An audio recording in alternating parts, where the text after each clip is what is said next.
오늘 이 시간 우리에게 주시는 하나님 말씀은 구약성경 시편 90편 말씀입니다.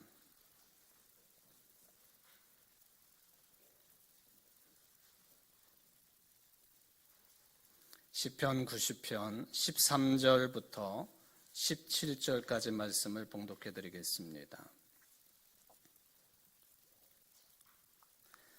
여호와여 돌아오소서. 언제까지니까 주의 종들을 불쌍히 여기소서. 아침에 주의 인자하심이 우리를 만족하게 하사 우리를 일생 동안 즐겁고 기쁘게 하소서. 우리를 괴롭게 하신 날수대로와 우리가 화를 당한 연수대로 우리를 기쁘게 하소서. 주께서 행하신 일을 주의 종들에게 나타내시며 주의 영광을 그들의 자손에게 나타내소서. 주 우리 하나님의 은총을 우리에게 내리게 하사 우리의 손이 행한 일을 우리에게 견고하게 하소서. 우리의 손이 행한 일을 견고하게 하소서. 아멘. 이는 하나님의 말씀입니다. 하나님께 감사합니다. 오늘 제단의 꽃을 사순절을 맞이해서 김홍필 조경숙 집사님 가정에서 꽃을 드렸습니다. 감사를 드립니다. 사실 오늘 우리 집사님의 그 특송의 가사가 설교의 주제입니다. 집사님하고 상의해서 정한 것은 아닌데 주님이 나의 반석이시니 내가 요동치 않으리 하는 그 주제가 오늘 설교의 흐름입니다. 설교 끝났으니까 돌아가시죠. 이제 빨리 끝났으면 얼마나 좋겠습니까? 어느덧 2021년 2월이 다 가고 3월 첫째 주일입니다. 올해 주신 시간의 6분의 1이 훌쩍 바람처럼 지나가 버렸습니다. 이런 시간들 속에서 우리는 매일 질병관리청이 발표하는 전날 코로나19 몇 명이 감염이 됐는지, 또 이 질병 때문에 몇 분이 또 사망을 하셨는지, 이런 숫자를 관심을 가지고 늘 듣고 지켜보고 있습니다. 그런데 이러한 그 상황을 발표하시는 분들이 특별히 이제 사망을 하신 분들의 숫자를 언급을 하고 항상 붙이는 말이 있습니다. 삼가 고인의 명복을 빕니다 하는 내용이죠. 명복을 빈다. 사후에 죽은 사람이 누릴 복이라고 하는 뜻이 되겠습니다. 사실 여러분들이 이 세상을 사시면서 직접적으로 죽음을 맞댈 수는 없지 않습니까? 그렇기 때문에 사망하신 분들이 복을 누리시는지 아닌지 사실 알 길이 없습니다. 우리는 믿음으로 그것을 바라볼 뿐입니다. 특히 우리는 믿는 사람들로서 그러한 믿음을 최고의 가치로 삼고 살아가고 있습니다. 그러므로 이것을 믿느냐, 믿지 아니하느냐 하는 차이는 적은 차이가 아니라 실은 인생의 삶에 있어서 가장 근원적인 차이가 될 것이다 하는 점을 말씀을 드립니다. 이렇게 매일같이 사망하시는 분들 소식을 들으면서 우리는 고인들의 명복을 빈다고 한다든지 또 그분들의 좋은 세상을 빌어 마지 않죠. 이슬람 교회에 있어서 창시자 무하메드 다음가는 그런 유명하고 영향력이 있는 가잘리라고 하는 사람이 있습니다. 이 사람은 원래 아주 유명한 대학의 교수였습니다마는 어느 날 갑자기 교수직을 그만두고 메카로 순례를 떠났습니다. 고향을 몇 번 왔다 갔다 하면서 명상을 집중적으로 하는 가운데 그 시간 동안에 많은 시를 남겨놓았습니다. 이 알가잘리라고 하는 분이 남겨놓은 시 중에 제목이 임종이라고 하는 제목을 가지고 있는 시가 있습니다. 그 시를 좀 소개를 해볼까 합니다. 임종, 당신이 죽어 누워있는 것을 보고 고걸하고 슬픔에 잠겨있는 애통해하는 당신의 형제 자매들에게 말하십시오. 당신들은 제가 당신들이 매장하려는 이 시체라고 생각하십니까? 저는 신의 이름으로 맹세합니다. 저는 시체가 아닙니다. 저는 영혼 안에 있습니다. 신체는 잠시 동안 거주하던 곳이며 옷이었습니다. 저는 보물입니다. 저는 내가 일생 동안 고통을 받은 이 먼지라고 하는 부정 밑에 숨겨져 있었습니다. 또는 저는 진주입니다. 껍데기가 저를 감금했습니다. 이제 그것을 떠나 저는 모든 시련을 뒤로 둡니다. 저는 새입니다. 이것이 언제나 저의 새장이었습니다. 그러나 저는 날아오릅니다. 그것의 증거로 저는 떠납니다. 저는 저를 자유롭게 놓아준 신을 찬양합니다. 그는 저를 위해 하늘 높은 곳에 자리를 마련하였습니다. 얼마 전에 저는 여러분 가운데에서 죽은 사람이었습니다. 그러나 지금은 살았습니다. 저는 수의를 벗어버렸습니다. 우리 주변에도 코로나19로 인해서 세상을 떠나신 분들이 계십니다. 유족들이 임종도 제대로 하지 못한 안타까움과 아픔이 있을 수밖에 없습니다. 유족들에게 하늘의 위로를 빕니다. 이 알가잘리라고 하는 시의 마지막 내용이 이렇습니다. 저는 저를 자유롭게 놓아준 신을 찬양합니다. 그는 저를 위해 하늘 높은 곳에 자리를 마련하였습니다. 그런 표현이죠. 본인이 믿는 신이 비록 몸은 죽었지만은 하늘 높은 곳에 자리를 마련해 주었다고 하는 일종의 신앙 고백이 되겠습니다. 저는 이 알가잘리라고 하는 사람의 이 시를 읽으면서 금방 성경 요한복음의 내용을 생각을 하게 되었습니다. 예수님께서 제자들과 마지막 유월절 최후의 만찬을 나누시고 하신 말씀이 있습니다. 요한복음 14장 1절 이하의 말씀이죠. 너희는 마음에 근심하지 말아라. 하나님을 믿고 또 나를 믿어라. 내 아버지의 집에는 있을 곳이 많다. 그렇지 않다면 내가 너희가 있을 곳을 마련하러 간다고 너희에게 말하겠느냐? 나는 너희가 있을 곳을 마련하러 간다. 내가 가서 너희가 있을 곳을 마련하면 다시 와서 너희를 나에게로 데려다가 내가 있는 곳에 너희도 함께 있게 하겠다.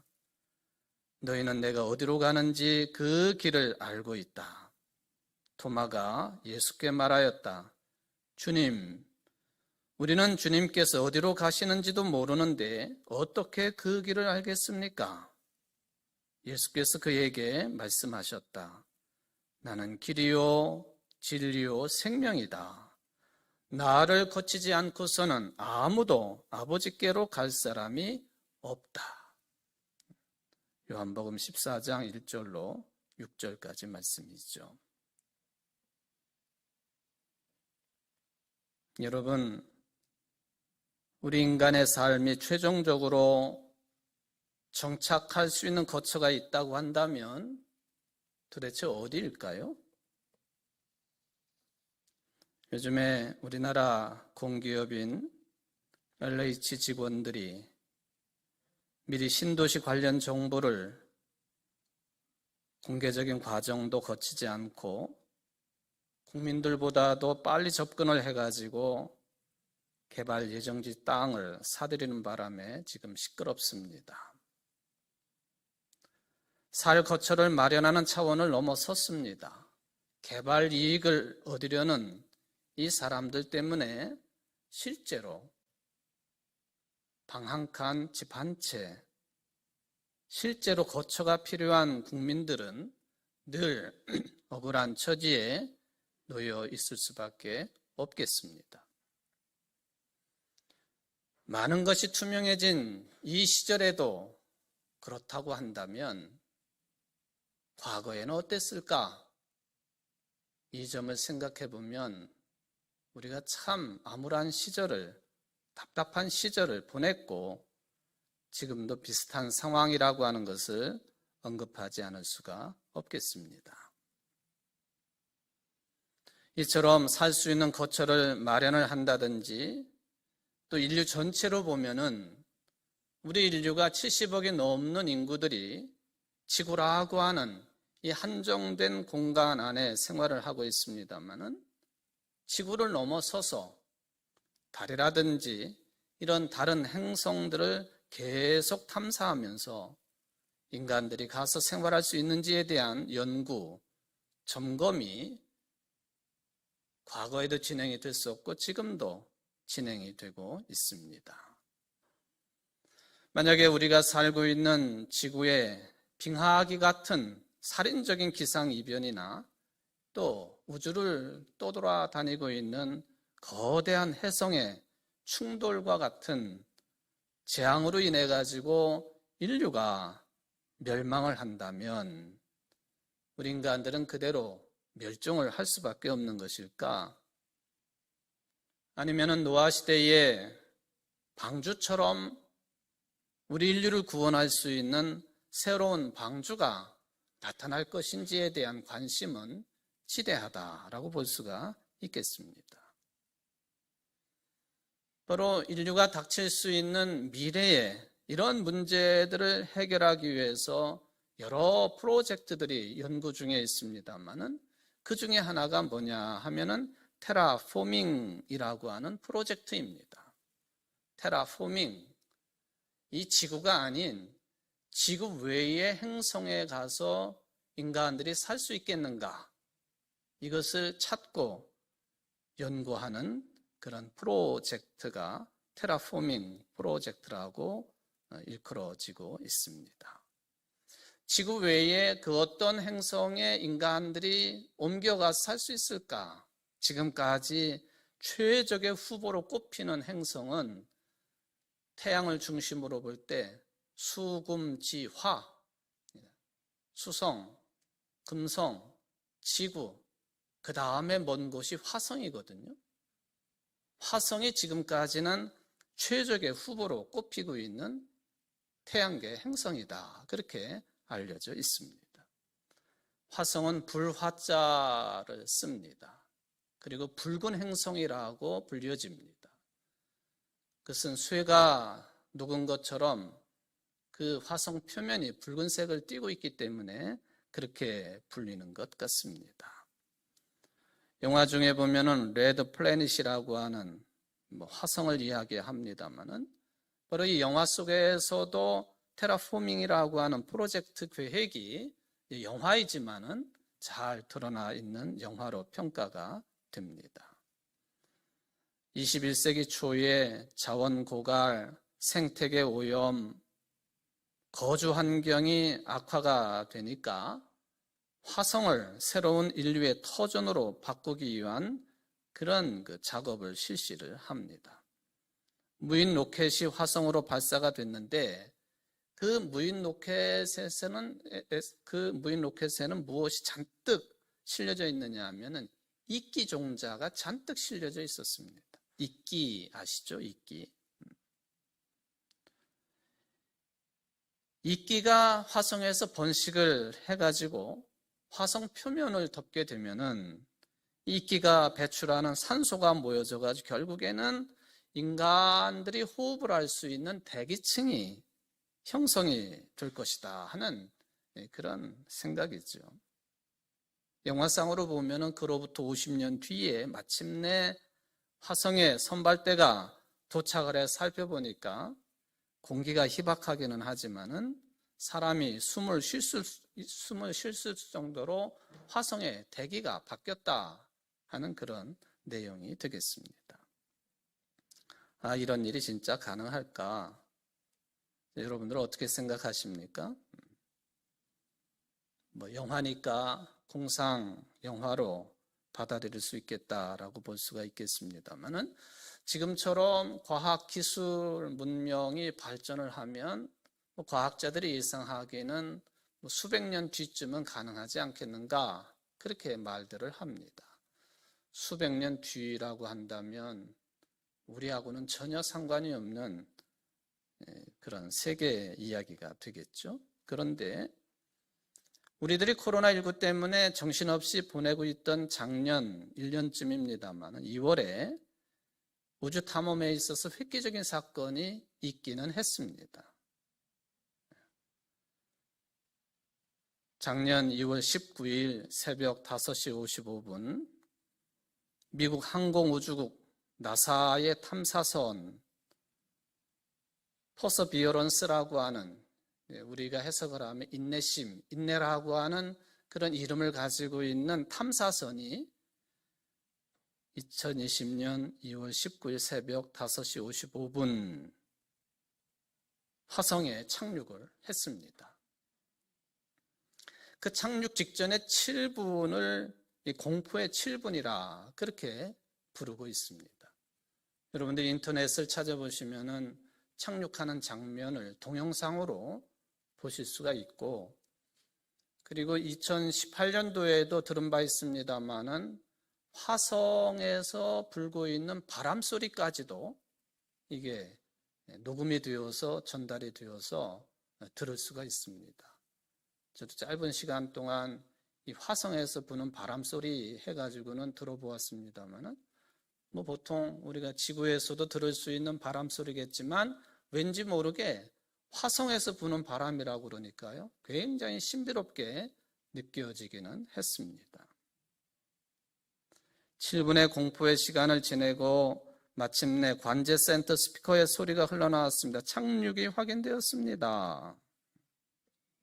무사히 예제로 크레이터라고 하는 장소에 착륙을 했습니다.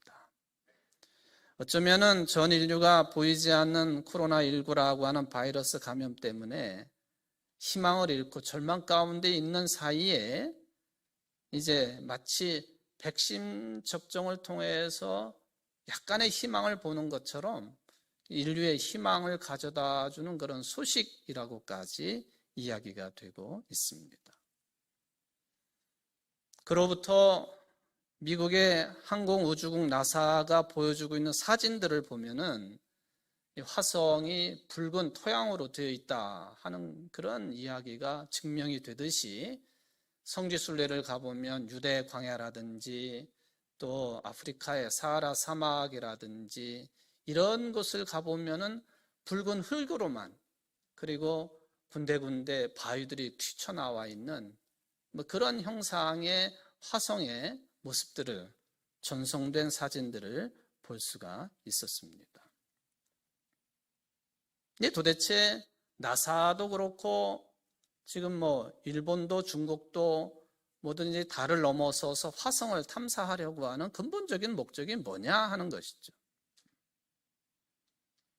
화성에 암석을 샘플을 채취해서 보내고 또 새로운 탐사 기술을 시연해보고 하는 그런 임무를 수행하고도 있습니다만은 이 탐사선이 가지고 있는 기능 가운데에 최근에 지금 발전이 된 그런 기능을 탑재하고 착륙을 했습니다만은 외계 행성에 정착을 해가지고 가장 중요한 해결 과제인 사람들이 호흡을 할 수 있는 산소가 생성될 수 있겠느냐, 산소가 조달될 수 있겠느냐 하는 이 문제를 테스트하는 것이 이 탐사선의 가장 근원적인 목적이라고 볼 수가 있겠습니다. 말하자면 지구를 떠나서 다른 행성에 인간이 정착할 수 있는 가능성, 그리고 화성의 그 자연계를 인류가 정착할 수 있는 자연계로 바꾸는 일, 화성의 테라포밍이라 그렇게 부를 수가 있겠습니다만은 바로 이번에 착륙이 이 일의 첫걸음을 떼는 것이라고 평가가 되고 있습니다. 인간은 예로부터 여러 가지 이유 때문에 어느 곳에 어떻게 거주할 것인지에 대한 관심이 지대했다, 그렇게 볼 수가 있겠습니다. 그것은 예수님 당시에 제자들도 마찬가지였습니다. 예수님은 말씀하시기를 인자는 머리 둘 곳도 없다, 그렇게 말씀하셨는데 어느 날 예수님께서 베드로와 야고보와 요한 세 제자들만 데리고 높은 산으로 올라가셨습니다. 우리는 그 산을 변화산이라 그렇게 부르고 있지요. 그런데 언제 이 변화산에 올라가셨느냐 하면은 예수님께서 제자들에게 처음으로 내가 고난받고 십자가에 달려 죽을 것이다, 그리고 3일 만에 살아날 것이다, 그 말씀을 하시고 엿새 후에 변화산에 올라가셨습니다. 여러분들이 아시는 것처럼 내가 고난받고 죽을 것이다 하는 이 말을 듣고 베드로가 예수님의 어깨를 뒤흔들어 가면서 절대로 그런 일이 있을 수 없다고 그렇게 예수님께 대들었던 기록이 있지 않습니까? 예수님이 이 베드로에게 사탄아 내 뒤로 물러가라 하고 말씀하셨죠. 이런 일이 있고 난 6일 후에 예수님이 세 제자만 데리고 변화산에 가신 것입니다. 그리고 그곳에서 예수님의 모습이 변하셨습니다. 얼굴이 해와 같이 빛나시고 입고 계셨던 옷은 빛과 같이 희게 되었습니다. 더 놀라운 것은 제자들이 보니까 구약의 위대한 지도자요 선지자인 모세와 엘리야가 예수님과 대화하는 장면도 보게 되었습니다. 이때 베드로가 흥분을 해가지고 자기가 하는 말이 무슨 말인지도 모르면서 예수님께 요청을 합니다. 저 산 밑에 있는 아수라장 같은 세상 사람들에게 내려가지 말고 이곳에서 삽시다, 그거죠. 선생님, 우리가 여기에 있는 것이 좋습니다. 원하시면 제가 여기에다가 초막 셋을 지어서 하나에는 선생님을, 하나에는 모세를, 하나에는 엘리야를 모시도록 하겠습니다. 주님께로부터 사탄이라고 하는 소식까지 들은 베드로가 아직도 정신을 차리지 못하고 제안한 내용입니다. 예수님께서 죽으신다라는 말씀에 충격을 받은 베드로가 사탄이라고 하는 소리를 들었고, 또 오늘 예수님께서 그 모습이 변형되셔서 해같이 되시고 빛같이 되시는 그 모습을 보고 베드로가 여기가 좋사오니 여기다 초막셋을 지어서 이렇게 합시다. 고난받으시고 부활하셔서 어떤 모습이 될 것인지에 대해서 변화산에서 보여주신 것이건만을 베드로는 거기에 머물자고 요구를 합니다. 예수님은 이 제안을 거절하시고 여전히 사람들이 북적이는 동네로, 아수라장 같은 동네로 내려가서 복음을 전파하셨습니다.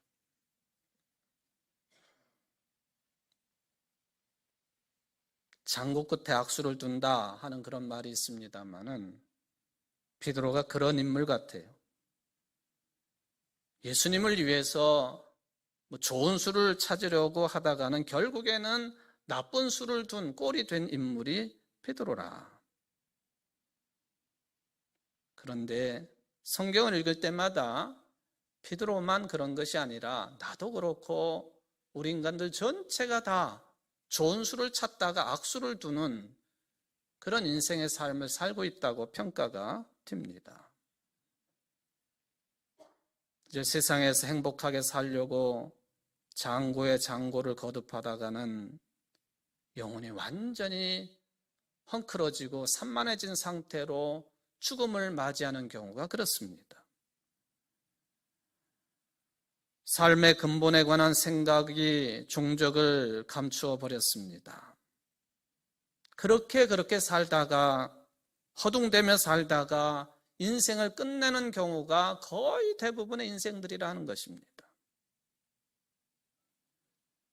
성경은 언제나 우리 인생의 삶의 근본에 대해서 말씀하십니다. 그렇게 살아가는 삶의 길에서 벗어나서 인생 삶의 근본을 되찾아 살아야 된다. 오늘 성경 말씀이 시편 90편 말씀이 그런 요지의 말씀이라고 저는 판단을 합니다. 17절까지 되어 있는 시편 90편 가운데의 핵심은 마지막 17절입니다. 주 우리 하나님의 은총을 우리에게 내리게 하사 우리의 손이 행한 일을 우리에게 견고하게 하소서. 우리의 손이 행한 일을 견고하게 하소서. 특이하게 들리는 문장이 반복되어집니다. 우리의 손이 행한 일 견고하게 하소서. 우리의 손이 행한 일이 견고하게 하소서. 사람에게 손은 특별한 의미가 있지 않습니까? 진화를 주장하는 사람들의 입장에서 보면은 우리 인간이 지금의 인간이 되는데 결정적인 순간이 어떤 때였느냐 하면은 직립보행을 하기 시작하면서부터다 그렇게 이야기합니다. 사람이 다리로만 걷기 시작하면서부터 인간의 모습을 제대로 갖추기 시작했다 그런 이야기죠. 진화론자들이 주장하는 것이라서 그런 게 아니라 실제적으로 그런 것 같아요. 짐승처럼 여러분들 지금 네 발로 기어다닌다고 그러면은 그게 어디 인간이겠습니까? 아니죠. 직립보행. 자, 직립보행을 하게 되니까 제일 큰 변화가 뭐냐 하면은 이 손을 마음대로 사용할 수 있다는 거예요. 손. 이 손이나 손가락을 제일 자유자재로 사용하는 민족이 우리 민족 아니에요? 무얼 젓가락으로 집어먹는다고 그러죠?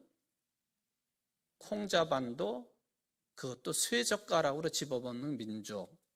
이 손가락의 운동, 이 손의 운동이 제일 민첩하고 정확한 민족이 우리 민족이다. 그렇게 알려져 있지 않습니까?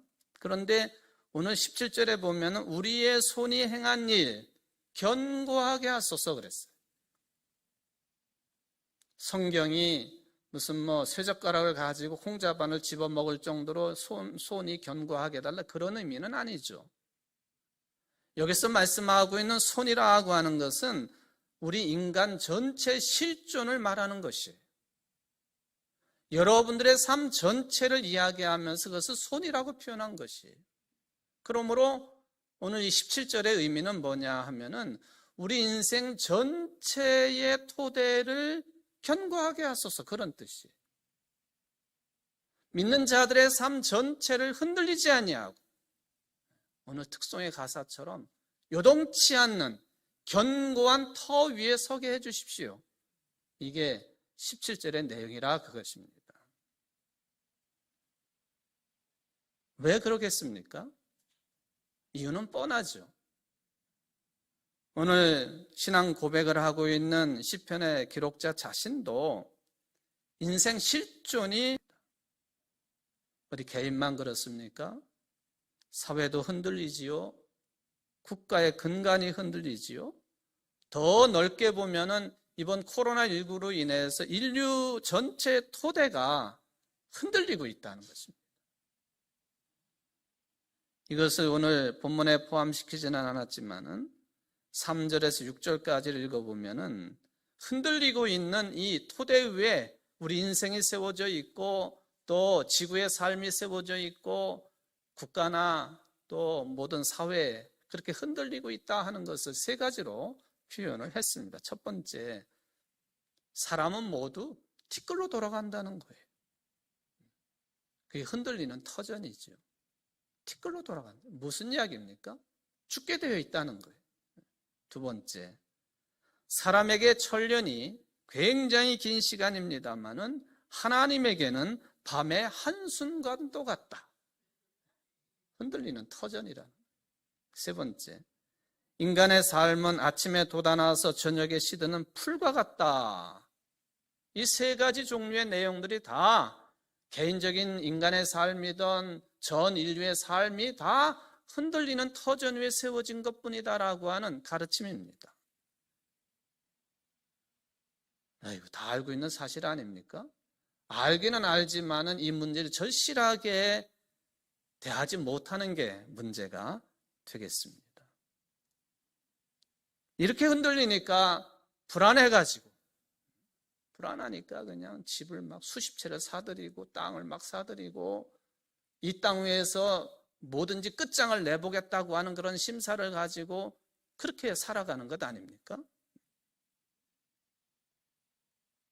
우리 인생이 티끌과 한순간과 풀이라고 하는 이 엄연한 사실을 외면한 채 이 세상에서 영원히 살 수 있는 것처럼 살고 있는 게 우리들이다 하는 말입니다.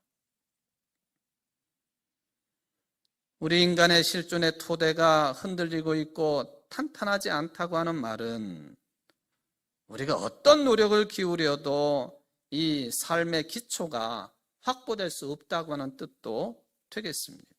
만약에 돈을 통해 가지고 우리 인간의 삶의 기초가 든든해진다고 한다면 시편의 기록자가 그랬을 거예요. 돈 많이 벌라고.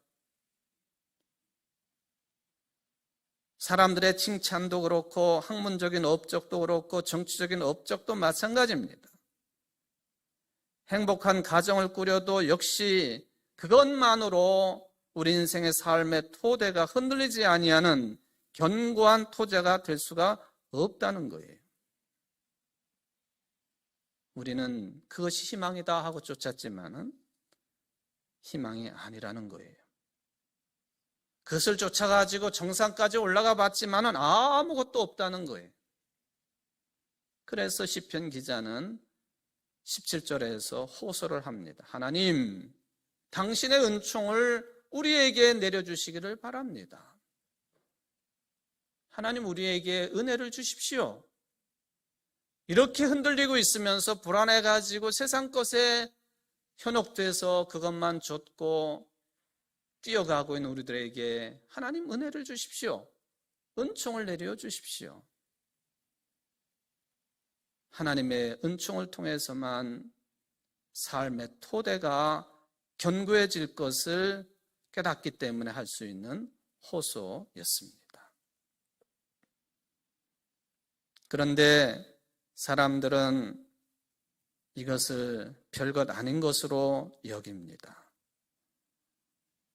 현대인들은 세상과 생명의 역사를 그저 이용할 대상으로만 여기고 있다는 것입니다. 계몽주의와 근대주의 이후로 그래서 인간은 세상의 주인이 되고 말았습니다. 모든 권위를 부정합니다. 그걸 흔히 인간화라고 말하고 민주화라고 말하고 과학의 발전이라고도 표현을 합니다.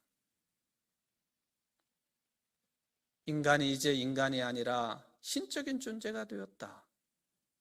유발 하랄이라고 하는 교수가 말하는 것처럼 호모데우스, 신이 된 인간이다. 이것이 우리의 현실이고 우리의 위상이라고 주장하는 시기가 지금이라고 하는 것입니다. 물론 과학기술의 발전으로 우리 인간이 그 정도 위상을 가진 것, 그래서 삶이 편리해지고 조금 자유로워진 것 인정합니다. 문명을 만끽할 수 있으니 인정합니다. 스마트폰만 있으면 모든 것을 해결할 수 있으니 인정합니다. 그런데 이것만으로 우리 인간이 실제적으로 자유를 누리고 해방을 누리고 제대로 된 하나님의 형상대로 살 수가 있느냐 하는 질문 앞에서는 어떤 과학자도 그렇다라고 답변 못할 것입니다. 현대인은 하나님을 포기하고 우상을 만들어 버렸습니다. 자연과학이 우상이고 자성취가 우상이고 민족주의가 우상이고 더 가깝게는 돈이 최고인 자본주의가 우상이 된 지 오래되었습니다. 여러분, 과학이 발전했으니까 여러분들의 영혼이 좀 더 자유로워지셨습니까? 많은 국가들이 식민지로부터 해방이 되었으니까 싸움이 그치지 않고 평안해졌습니까? 여러분, 돈이 많아졌으니까 여러분들 마음이 평안해졌습니까? 아니요. 더 피폐해지고 궁핍해진 것이 21세기 아닙니까? 삶의 토대가 이런 것을 취하면 건교해질 것이라고 생각해서 아기다툼 속에서 그런 걸 취했지만은 삶의 기초가 견고해지기는커녕 더 취약해진 것이 지금이라는 것입니다. 어떤 사람들은 인생의 삶의 토대를 견고하게 하기 위해서는 하나님께 의지하는 것을 버려야 된다고 주장하는 사람들이 있어요. 믿을 필요가 없다는 것이죠. 특별히 현대 지성인들이 그런 생각 가집니다. 또 지성적인 신앙관을 가지고 있다고 하는 그리스도인들 중에서도 이런 생각에 빠져 있는 사람들이 참 많습니다.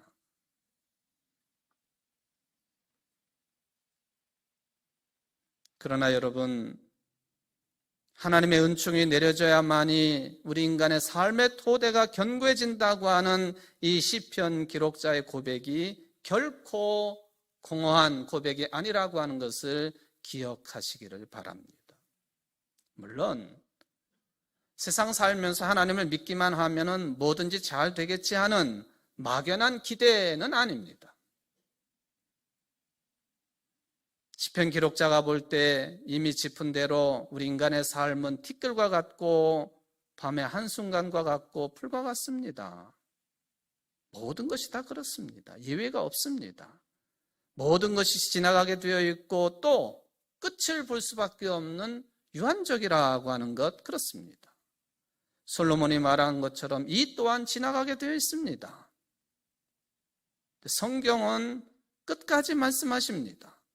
다른 것들은 다 지나가고 끝장을 볼 수밖에 없고 또한 유한한 것들이지만은 하나님 한 분만이 영원한 존재이시기 때문에 하나님 한 분만이 우리 인간들의 삶의 기초요 토대라고 하는 사실을 처음부터 끝까지 견지하고 있는 내용이 성경이에요. 하나님 그분만이 우리 인간들을 시간과 더불어 사라지는 무상한 것에 떨어지지 않게 하시는 유일하신 분이시다. 이 신앙 고백이죠. 어떤 그리스도인들은 예수를 믿어도 예수님의 제자가 되어도 죽는 건 똑같은데 어떻게 영원한 생명이 예수님에게 있다고 하는지 모르겠다고 생각하는 사람들도 있습니다. 여러분의 생각이 완전히 새로워져야 됩니다. 하나님의 영원한 영원성 또 하나님이 주관하시는 영원한 시간이 실질적으로 느껴져야만이 성경의 이야기도 들려지게 되어 있는 거예요. 여러분, 하나님만이 세상을 창조하셨다고 하는 진리를 인식하시고 믿으시는 여러분들 되시기를 바랍니다. 하나님이 창조하셨으니까 하나님만이 통치하시고 하나님만이 완성하실 것이라고 하는 진리가 거기 들어 있습니다. 중요한 것은 이렇게 우리의 창조주가 되시고 구원자가 되시는 하나님께 우리 자신을 완전히 맡기고 살아야 된다고 하는 것입니다. 내 삶을 하나님과의 관계에서만 성찰할 수 있다고 한다면 그런 신앙의 삶에 들어갈 수가 있겠습니다. 그렇게 살 수 있으면 주변에서 아무리 많은 일들이 일어나고 또한 수많은 소리들이 들려진다 할지라도 그렇게 사는 사람의 관심은 오로지 하나님 한 분뿐입니다. 바로 하나님 안에서 영원한 안식과 평온함을 누릴 수 있다는 것이죠. 우리가 코로나 시대 이 불행에서 구원을 받을 가장 유용한 도움이 있다고 한다면 그것은 외부의 도움이 아닙니다. 철학자, 노예했다가 철학자가 된 에피테토스라고 하는 사람이 인생 수첩이라고 하는 책의 구절에서 이런 말을 합니다. 인생에는 우리가 마음먹기에 달린 것들이 있고 그렇지 않는 것들이 있습니다 하는 표현이죠. 우리들이 아무리 마음을 먹어도 조절할 수 없는 것들이 있습니다. 물질적인 소유, 인간관계, 다른 사람의 주장, 의견, 행동, 건강, 공동체와 사회의 수준과 상태, 이게 다 외부적인 것들이죠. 그런데 사람들이 대부분 이런 외적인 것들에 시간과 힘을 소진을 합니다. 하나님과 평온을 유지하기 위해서 가장 먼저 해야 될 작업이 있다고 한다면 이런 외적인 영향들이 우리 속을 가득 채우고 있을 때 그것을 몰아내는 일입니다. 끄집어내는 일입니다. 그것들이 내 주인 자리를 차지하고 있는 그 자리에서 끄집어내가지고 주인 자리에 하나님을 모시는 일입니다. 창조주가 되시고 구원의 주님 되시는 하나님을 모시는 일. 그런 의미에서 보면은 오늘 시편의 기록자는 그 자신의 영혼의 촉수를 하나님께만 맞춘 사람이라고 하는 깨달음을 갖게 됩니다. 그래서 그는 1절에서 이렇게 말합니다. 주여, 주는 대대에 우리의 거처가 되셨나이다. 우리의 거처가 다른 행성, 화성이나 살고 있는 지구나 LH공사가 아니라 주여, 주님만이 대대에 우리의 거처가 되셨나이다. 흔들리지 아니하는 거처가 되셨나이다. 요동치 아니한 산성이 되셨나이다.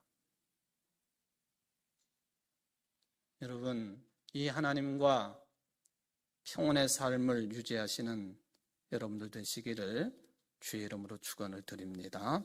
사랑의 하나님 아버지, 우리의 삶은 외적인 조건들 때문에 너무나도 자주, 너무나도 많이 흔들리고 있습니다. 주님, 우리에게 은혜를 베풀어 주셔서 대대로 우리의 거처가 되어 주셔서 창조주여 구원의 주님이 되시는 하나님과 더불어 흔들리지 아니하는 삶의 터전 속에서 하나님께 영광을 돌려드리고 우리 인생의 본분을 다하기에 부족함이 없는 예배드리는 모든 성도들이 될 수 있도록 축복하여 주옵소서. 예수님의 이름으로 기도하옵나이다. 아멘.